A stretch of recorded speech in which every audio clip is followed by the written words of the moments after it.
चरणों में कोटि कोटि नमन। श्री विचार सागर दर्पण में हमारा चल रहा था कि कल शंकावादी ने शंका की थी कि गुरुदेव आपने कहा कि संसार की निवृत्ति और परमानंद की प्राप्ति शरीर की निवृत्ति से होगी और यही मोक्ष है। ये तो बात समझ में आ गई कि पहले शरीर की निवृत्ति होना बहुत ज़रूरी है। इसलिए ये ग्रंथ निष्फल नहीं है। पहले तो मेरे को यही लग रहा था कि ये ग्रंथ निष्फल है, पर अब ये समझ में आ गया कि ये ग्रंथ निष्फल नहीं है। पर आपने इस ग्रंथ का विषय जीव और ब्रह्म की एकता बताई है, ये समझ में नहीं आ रहा, क्योंकि जीव 5 क्लेशों से सहित है और ब्रह्म 5 क्लेशों से रहित है। जीव अहंकार से रचा पचा है, मैं मेरे का अहंकार। और जब कोई अपना संबंधी, देखो किसी दूर देश में भी होता है ना, तो भी उसका ये जीव अहंकार ले लेता है। एक अविद्या हो गई, ये अस्मिता हो गई, ये अहंकार लेके बैठ जाना। फिर राग द्वेष हो गया, फिर अभिनिवेश हो गया। अभिनिवेश होता है कि बुद्धि में यह अहंकार दृढ़ हो जाता है कि मैं धनी हूँ, मैं कोठी वाला हूँ, और ये अस्मिता के अंदर आ गया, मैं धनी हूँ, मैं कोठी वाला हूँ। अभिनिवेश के अंदर वो भय लगा रहता है उसको। ये जीव हर प्रकार से अपने शरीर को ये बचाना चाहता है, यहाँ तक कि मृत्यु का भय भी इसी को सताता रहता है। वो चाहता है कि उसका शरीर वैसे का वैसे ही बना रहे। ये इसका अभिनिवेश हो गया। ये जो 5 क्लेश हैं, ये जीव के अंदर हैं, और उस परमात्मा के अंदर, ब्रह्म के अंदर तो क्लेश ही नहीं है, क्योंकि उसका कोई शरीर ही नहीं है, वपु ही नहीं है। तो उसमें ये क्लेश ना होने के कारण और जीव में क्लेश होने के कारण अब वो ऐसा क्वेश्चन क्यों कर रहा है? क्योंकि वो अभी खुद उस जीव भाव पे बैठा है। जिसको वो जान रहा है उसी की तो बात कर रहा है। ब्रह्म को तो वो जानता ही नहीं, तो वो तो खाली गुरुदेव के कहे अनुसार मान रहा है, पर जीव भाव को तो जानता है। देखो, जिसका ज्ञान हमें अपने लिए होता है, जो ज्ञान हमें अपने लिए होता है, वही ज्ञान हम सामने वाले के लिए भी कहते हैं। क्योंकि जितना अनुमान है ना, अपने पास जितना ज्ञान है, उतना ही अनुमान हम सामने वाले के लिए लगा सकते हैं, उससे ज़्यादा नहीं लगा सकते। अगर बुद्धि ज़्यादा खुली होगी तो हम सामने वाले के लिए अनुमान भी ज़्यादा लगाएंगे। अब वो जो था शंकावादी, जो शंका कर रहा था, देखो जितना ज्ञान उसके पास अपना है उतना ही वो अनुमान लगा पा रहा है, इससे ज़्यादा नहीं लगा पा रहा। इसलिए तो वो कह रहा है, क्योंकि वो जीव को जानता है अच्छी तरह से, अपने आप को वो अच्छी तरह से जानता है कि मेरे अंदर क्या निकलता है, क्या चलता है मेरे अंदर। यही राग द्वेष सुख दुख मेरा तेरा, अपने 5 क्लेशों को वो अच्छी तरह से जानता है। अब इसलिए तो कह रहा है कि जीव के अंदर तो ये सारे क्लेश हैं, पर उस ब्रह्म के अंदर तो नहीं है। तो आपने फिर इन दोनों की एकता कैसे कर दी? ये तो एक हो नहीं सकते। आपने तो कह दिया सभी के अंदर वो ब्रह्म है। अब सभी के अंदर वो ब्रह्म है तो पशु में भी हो गया, चिड़ी में भी हो गया, कुत्ते में भी हो गया, वो जो सुअर नाली में लोटपोट कर रहे हैं उसके अंदर भी हो गया, फिर वो भी ब्रह्म हो गए। अब देखो, अब उस शंकावादी के अंदर कैसी कैसी शंकाएं उठ रही हैं कि चारों खानियों को तो आपने एक कर दिया। कहने का भाव यह है कि जीव तो अनेक हैं।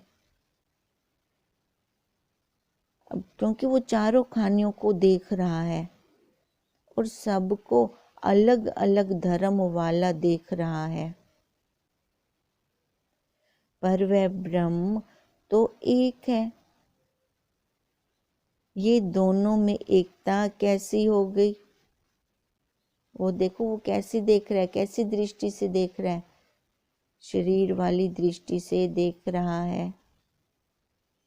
पर गुरुदेव मानो कि मैं अगर हट करके भी ये जीव और ब्रह्म को एक समझ लेता हूँ, क्योंकि आपने कहा है, फिर भी मेरी बुद्धि में नहीं जा रहा, आपने कहा है ना, मैं फिर भी इसको एक समझ लेता हूँ या दोनों की एकता मान भी लेता हूँ, तो भी एक जीव के सुखी दुखी होने पर सभी को सुख दुख का भान होना चाहिए।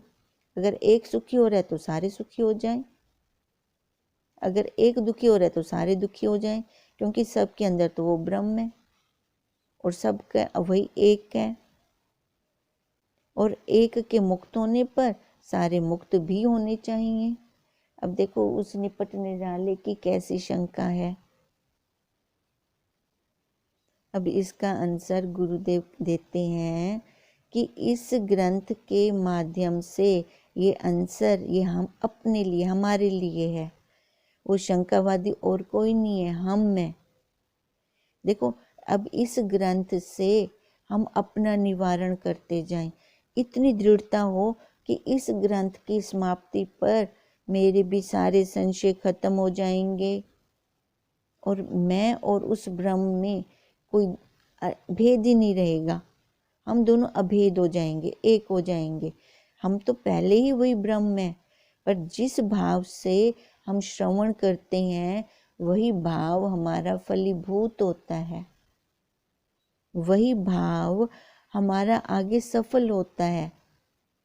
तो अगर मैं इस भाव से श्रवण करूंगी तो देखो, एकता से कोई मेरे को दूर कर ही नहीं सकता, ब्रह्म और जीव की एकता से। इस ग्रंथ के माध्यम से गुरुदेव हम सब से विचार करवा रहे हैं कि अधिकारी के अंदर सबसे पहले 4 साधन होने चाहिए। अपना निरीक्षण करते चले। अब 4 साधन कौन से? पहले तो मैं ये देखूं कि मैं अधिकारी भी हूँ, विवेक, वैराग्य, षट संपत्ति और मुमुक्षुता। फिर उसके बाद 3, अब अंतरंग 8 साधन जो बताए थे, 3, फिर श्रवण मनन निध्यासन। फिर उसके बाद महावाक्य का संशोधन। फिर जाकर हमारी संशयों की निवृत्ति होगी, जब तक ये हमारे अंतरंग साधन नहीं चलते। और फिर मैं देखता हूँ, तब ये समझ में आएगा कि जो गुरुदेव हमें महावाक्य दे रही हैं, गुरुदेव अपने मुख खोलते हैं तो महावाक्यों की बरसात करते हैं। कई शिष्य तो ऐसे होते हैं कि कहते हैं कि हमारे तो ऊपर ऊपर से निकल जाते हैं, हमें कुछ समझ में ही नहीं आता। अरे भाई, ये समझ अधिकारी को आएगा। अगर हमारे ऊपर ऊपर से निकल जाते हैं तो देखो, गुरुदेव तो बहुत सरल से सरल करके हमें बता रही हैं, अपनी हड्ड बीती करके हमें बता रही हैं। अगर फिर भी हमारे संशयों की निवृत्ति नहीं होती, हमें समझ में ही नहीं आता, तो इसका मतलब कि मैं अभी अधिकारी भी नहीं बना हूँ।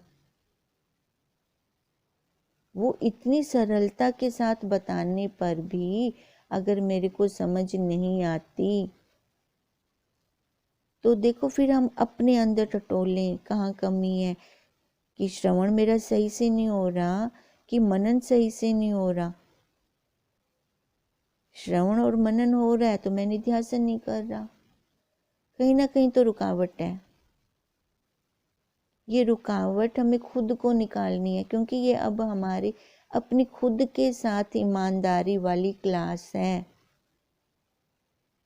यहाँ पर कोई भी इस क्लास में कोई गुरु नहीं है, कोई शिष्य नहीं है। हमारे गुरुदेव बस वही परमात्मा, परम आत्मा है। हम सारे चल रहे हैं, लाइन में लगे हुए हैं। तो देखो गुरुदेव हमें बार बार समझा रहे हैं, मैं इतना सरल करके बता रहा हूँ, फिर भी अगर हमारे संशयों की निवृत्ति नहीं होती तो हम देखें वो आनंद नहीं ले पाएंगे। क्योंकि जीव और ब्रह्म की एकता कैसे कही गई कि सभी जीव आनंद चाहते हैं। सत्यम ज्ञानम आनंदम अनंतम ब्रह्म, वो एक ही है और हम सारे वही आनंद चाह रहे हैं। समझ में नहीं आएगा ना, क्योंकि जीव तो बाहर विषयों पे बैठा होगा, वो उसी को ही ले रहा होगा। पहले देखो ये अधिकारी, फिर उसके बाद शंकावादी कैसा है, कर्म और उपासना वाला है, जो करके कुछ पाना चाह रहा है। और ये आनंद तो बिना इंद्रियों के आता है, करने से नहीं आता। पर शंकावादी कर्म और उपासना वाला है, तभी उसको शंका उठ रही है। और शंकावादी शरीर को ही ब्रह्म समझ रहा है। जीव तीनों शरीरों को ओढ़कर चेतन बनकर बैठ गया और ब्रह्म को अपने से अलग करके बैठ गया। अपने आप को हमने क्या मान लिया? देखो इस जैसा ये शंकावादी है, हम भी गुरुदेव के पास ऐसे गए थे, शंकाओं से भरे हुए गए थे, शरीर को ओढ़ कर गए थे, मैं मेरे वाले गए थे, मैं बना रहूं मेरे वाले बने रहें, गुरुदेव यही दया कर दो। क्योंकि आज तक हमने मंदिरों में गुरुद्वारों में यही तो मांगा था, मैं मेरे को तो मांगा था, अपने असली स्वरूप का तो हमें पता ही नहीं था।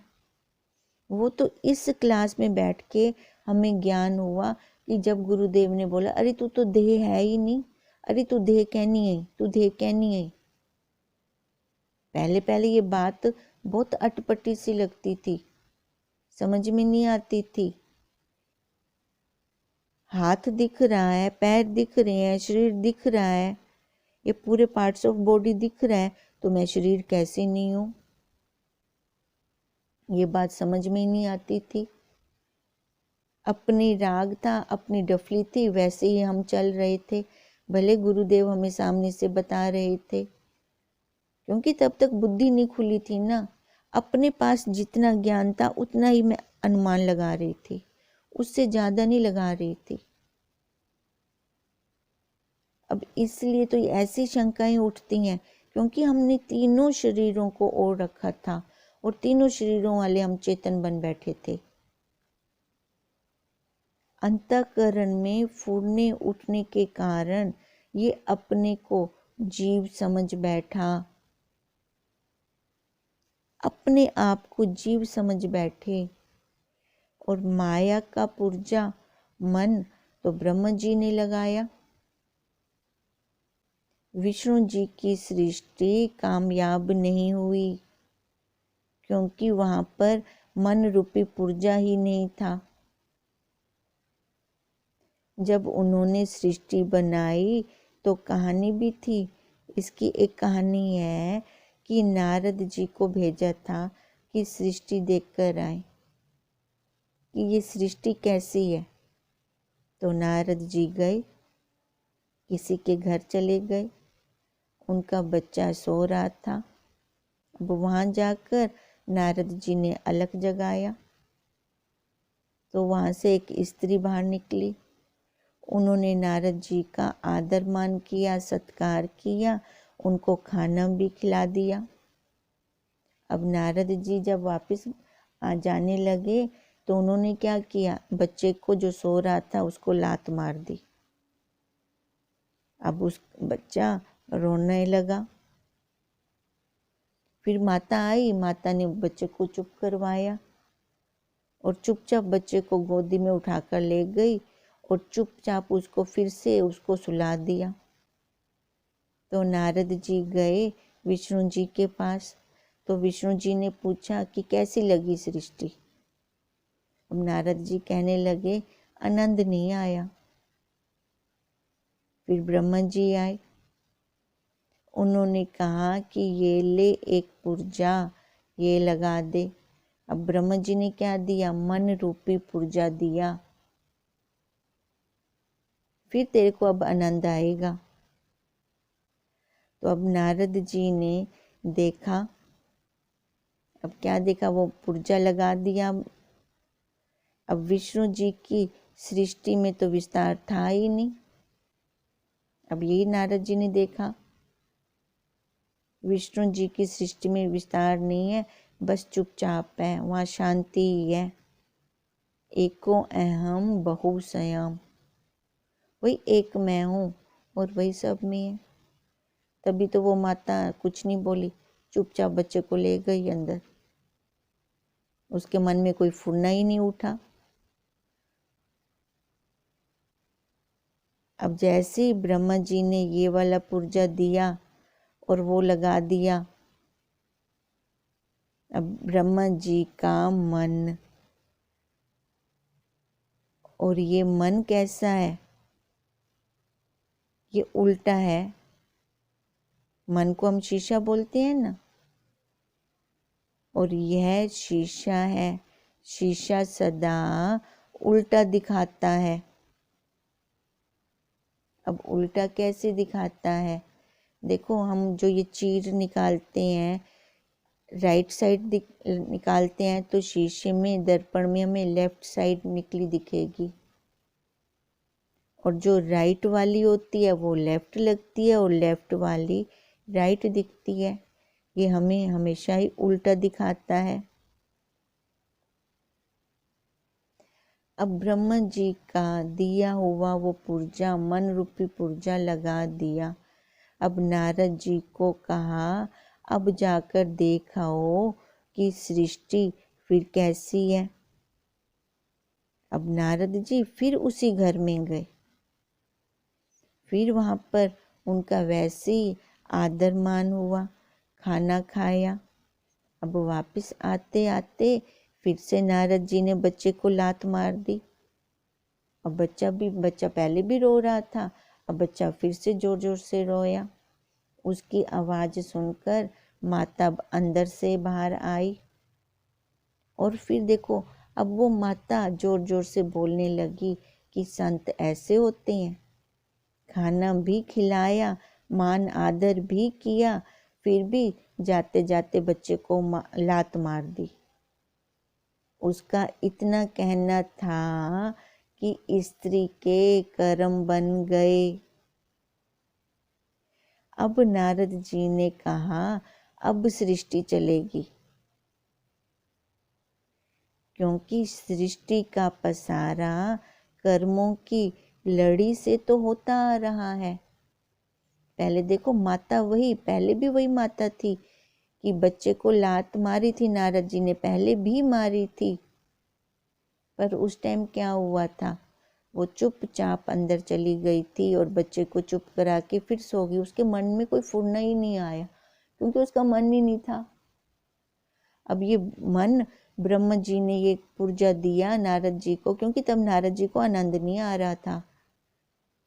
अब नारद जी को वो पुर्जा दिया, जा ये लगा के आ, ये वाला पुर्जा लगा दे।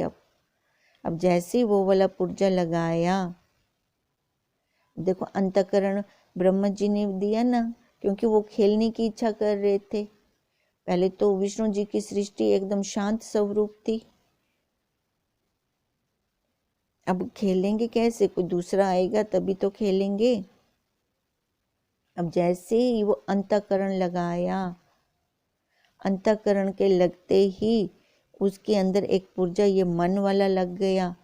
अब मन के आते ही अब वो स्त्री बोल पड़ी, उसके अंदर से भाव आए कि मैंने खिलाया, मैंने ये कर्म किया। स्त्री पहले भी वही थी, अब भी वही है। पहले तो उसके मन में ये भाव आए नहीं कि मैंने खाना दिया, वो तो चुपचाप बच्चे को लेकर चली गई। अब वाली स्त्री के अंदर फिर ये वाले भाव क्यों आए, क्योंकि वो कर्तापन में आ गई। अब जो कर्तापन में आएगा वो भोक्ता भी बनेगा। अब यहाँ से वो कर्तापन में आ गई तो देखो कर्मों का पसारा होना शुरू हो गया, कर्म चलने लग गए। अब नारद जी तो वैसे भी है ऐसे हैं कि वो एक चिंगारी लगा के आते हैं।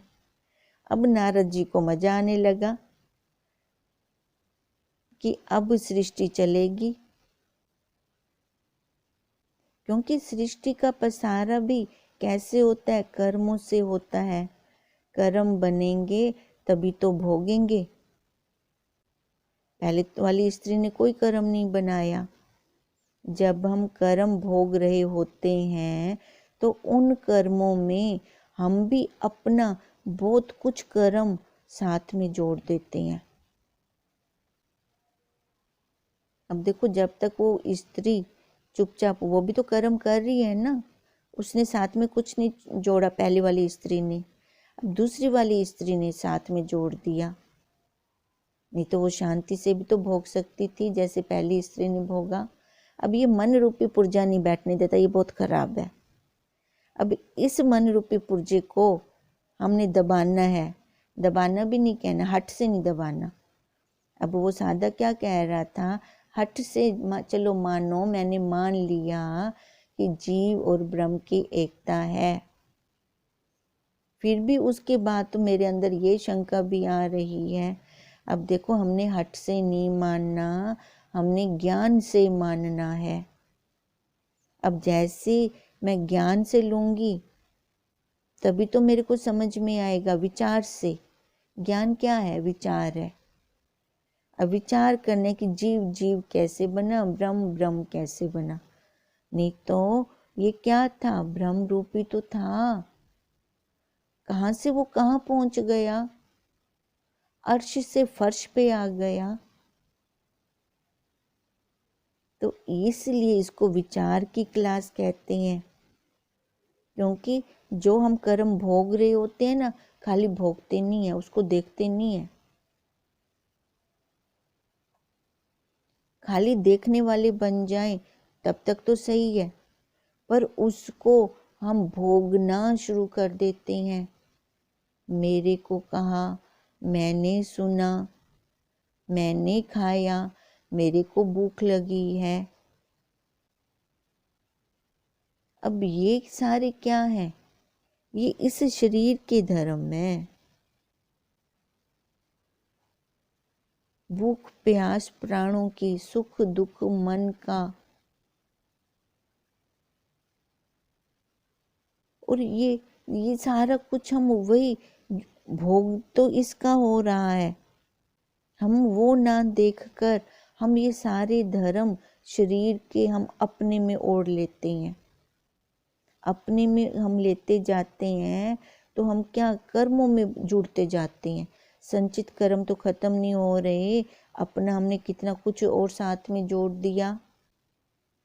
जबकि हमें क्या देखना था, गुण देखकर अलग हो जाना था। गुण देखकर तो हम अलग नहीं हुए, ये उसका गुण है। जिस दुकान के पास जो सामान होगा वो वही सामान देगा। जब हम ऐसे देखते फिर हम छूट पाते। व्यवहारिक सत्ता में तो जो हो रहा है सब ठीक है, क्योंकि आकार है तो व्यवहार है, उसमें ज़्यादा जाने की हमें ज़रूरत नहीं है। हम सारे अपने कर्मों का भोग भोग रही हैं अब इस आकार में, क्योंकि पहले बनी प्रारब्ध, पीछे बना शरीर। हम वो सारी अपनी प्रारब्ध भोग रही हैं। पर परमार्थिक सत्ता में हमें इंसाफ चाहिए। हम जब तक देखने वाले नहीं बनते, तभी स्वामी जी बार बार कहते हैं, देवता देखा करो, भोगा मत करो। हम भोगने बैठ जाते हैं तो कर्म हम और भी साथ में जोड़ देते हैं। अब इस दृष्टांत के द्वारा गुरुदेव हमें जगा रहे हैं। जब तक वो स्त्री कुछ नहीं बोली तब तक उसका कोई कर्म नहीं बना। अब जैसे मन रूपी पुर्जा बीच में आया तो इस स्त्री के मन से भी निकल पड़ा कि मैंने खिलाया, मैंने इनका इतना सत्कार किया। अब देखो कर्मों की लड़ी उसकी चल पड़ी। अब यहीं से सृष्टि होनी शुरू हो गई। तो अब ये ब्रह्मा जी की ही तो सृष्टि चल रही है, क्योंकि ब्रह्मा जी ने ही वो मन रूपी पुर्जा दिया है। अब इस सृष्टि में आगे से आगे कर्म बन रहे हैं। जीव के अंदर तो इतने द्वंद्व है, इतने द्वंद्व है, पर ब्रह्म निर्दोष है। अब देखो हम भी तो कब से भटक रहे हैं, कब से भटक रहे हैं, क्योंकि अपने आप के अंदर हमने कभी वो ब्रह्म के दर्शन ही नहीं किए। अब हमें सारा कुछ अनुकूल है। वो तत्वज्ञ गुरुदेव भी मिले हुए हैं। वो हमें अपना देखो कितना खून का कतरा कतरा देकर भी हमारे लिए कितना पुरुषार्थ कर रही हैं वो, हमें हम जैसे जीवों को ऊपर उठाने के लिए। नहीं तो उनको क्या जरूरत है, उनका काम तो हो गया। हमारा काम नहीं बनाना, तो उसके लिए उनको हमारे लिए देखो कितनी यातनाएं कष्ट सहने पड़ रही हैं। वो तो भले शरीर पे नहीं बैठे, इस शरीर को देख रही हैं, पर हमें तो पता चल रहा है। अब इसलिए गुरुदेव भी कहने लगे कि हम क्या करते हैं, जीव की ब्रह्म से एकता कर रहे हैं। क्योंकि हमने सब किसको जानना है, जीव को ब्रह्म के साथ मिलाने चले हैं। अब गुरुदेव कहते हैं चल ठीक है, तू जीव को ब्रह्म के साथ मिलाने चला है। अब सबसे पहले तेरे को ज्ञान होना चाहिए जीव के लक्षणों का और ब्रह्म के लक्षणों का। ज्ञान होना बहुत जरूरी है, क्योंकि ब्रह्म की जीव से एकता करनी है। जीव की ब्रह्म से एकता नहीं करनी। नोट करना ये पॉइंट। हम क्या करते हैं, जीव की ब्रह्म से एकता करते हैं, जबकि हमें क्या करना चाहिए, ब्रह्म की जीव से एकता। पहले आया था ब्रह्म, जीव आया बाद में। अगर ये जीव नहीं होगा तो भी वो ब्रह्म तो है, रहेगा और हमेशा होगा। था भी वही, होगा भी वही, है भी वही। पर ये बीच में मध्य काल में ये जीव आया है। अब वो मध्य काल में अपने आप को देखो, जो पहले था आदि में वही है, अंत में वही है, तो मध्य में भी तो वही होगा। पर मध्य में ये जीव अपने आप को कैसा समझ बैठा है, क्लेशों वाला, 5 क्लेशों वाला, 3 शरीर इसने ओढ़ लिए, ओढ़कर जीव बन के बैठ गया। अपने आप को जीव मन के बैठ गया है, मानकर बैठ गया है। अब जीव की भ्रम से एकता कर रहा है, तभी इसकी खोपड़ी में नहीं जा रही ना, क्योंकि उल्टा देख रहा है। अब वो मन रूपी पुर्जा उल्टा दिखाता है ना। मन क्या है? दर्पण। दर्पण कैसे दिखा रहा है? उल्टा। तो ये भी उल्टा करने लग गया जीव की भ्रम से। अब जीव कैसा है? 5 क्लेशों वाला, और ब्रह्म 5 क्लेशों से रहित है। अब जब हम आए थे इस दुनिया में, इस संसार में, तो देखो हम कैसे थे? प्योर थे, शुद्ध थे एकदम। जैसे जैसे हवा लगती गई संसार की, तो देखो इसके अंदर भी राग द्वेष आता गया। फिर नहीं तो वो बच्चे वाला दृष्टांत तो हमने सबने सुना है कि पापा बोल रहे हैं बच्चे को, बाहर से दरवाजा खटखटाया जा रहा है, पापा मिलना नहीं चाह रहे उस पर्सन के साथ, बच्चे को बोल रहे हैं जाके कह दे कि पापा घर पे नहीं है। अब बच्चा क्या कह के आता है? पापा कह रहे हैं पापा घर पे नहीं है। देखो प्योर है ना वो बच्चा, शुद्ध अंतःकरण वाला है ना। अब जैसे जैसे उसको हवा लगेगी इस संसार की, उसमें भी मैं मेरा आता जाता है। इसलिए हमें ब्रह्म से जीव की एकता करनी है, ब्रह्म की जीव से एकता, ना कि जीव की ब्रह्म से एकता। पहली बात तो हमें ये क्लियर होनी चाहिए, क्योंकि जीव ये 3 शरीरों को ओढ़ने से पहले वही ब्रह्म था। ये तो भूल गया है, तब जाके बाहर निकल गया है, तब जाके ये जीव बन गया। अब अंतःकरण में ब्रह्म का प्रतिबिंब है, अंतःकरण में ब्रह्म का प्रतिबिंब है, और हमारा वास्तविक स्वरूप ब्रह्म ही है। वास्तविक स्वरूप क्या है? ब्रह्म। और अंतःकरण पर उसका जैसे एक्स पड़ा, तो वो देखो उठ के बैठ गया। अब देखना था इसने अपने आप को ब्रह्म, क्योंकि एक्स तो उसका पड़ा तभी ये संजीव हुआ, पर वो फिर अपने आप को कहाँ देख रहा है? विषयों पे बिठा कर देख रहा है। अब था तो ये अनंत स्वरूप, एक्स तो उसका, आनंद तो उसका। अब इस जीव को आनंद का पता नहीं था कि वो कैसे मिलेगा, कहाँ से मिलेगा, तो इसने आनंद की बजाय वो सुख लेना विषयों से शुरू कर दिया, क्योंकि देह पर बैठे होने के कारण इसने अपने आप को, अब जिस मकान में किराएदार भी 7 साल से ऊपर बैठ जाता है, देखो उस मकान को वो अपना समझने लग जाता है। अब ये जीव तो पता नहीं कितनी जन्मों जन्मों से इस शरीर के ऊपर बैठा हुआ है, बार बार आकार बदल कर आ रहा है। अब इसको फिर वही भावना होने लगी कि मैं यही हूँ, अपने आप को शरीरधारी मान लिया। क्योंकि इसने ब्रह्म के लक्षण नहीं जाने जितना इसने शरीर को जान लिया। तभी हम कहते हैं अपने लिए जितना ज्ञान होता है उतना ही अनुमान हम सामने वाले के लिए लगा सकते हैं। इसलिए वो अधिकारी के मन में यही क्वेश्चन फिर से आ गया कि एक जीव को अगर सहारा वही है, तो एक के दुखी होने पर सारे दुखी हों, एक के सुखी होने पर सारे सुखी हों।